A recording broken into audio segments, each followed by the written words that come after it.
When people talk about Elvis Presley, they talk about the voice, the hips, and that whole cultural revolution that took place around him. They don't talk so much about Otis Blackwell. But if you take away Otis Blackwell, you got no Elvis.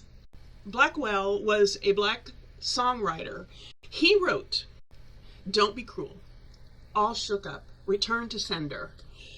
These were songs that defined Elvis at his peak. Elvis didn't write those songs, he just sang them. The public got the idea. Intentionally, the industry made sure this happened, but they learned to see Elvis as the genius behind those songs, that he was the innovator, that he is where it all started. Blackwell stayed in the background. He had tremendous talent, and without his songs, Elvis wouldn't be who Elvis became. But in the day, the music industry didn't reward black creators the same way, even though without them, none of that was happening. Blackwell did get paid. He understood the deal. Reports say that he wasn't bitter about it.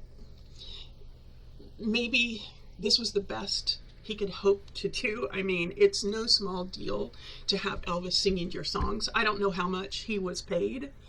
I don't know if he was paid a fair amount. I have my suspicions.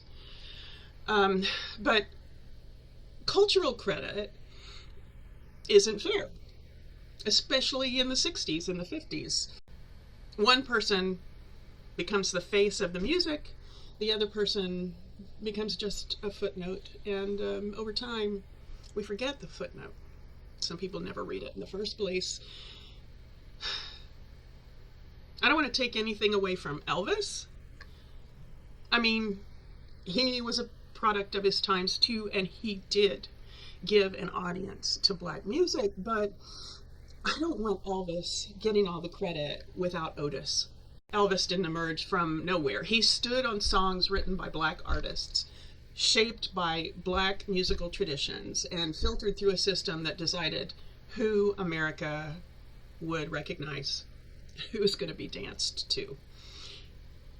If you want to follow American music, don't just follow the voice. Find out who wrote the song. And that, my friends, still applies. I am not an expert, but I've always loved music. If you love music, won't you join me and let's all get curious.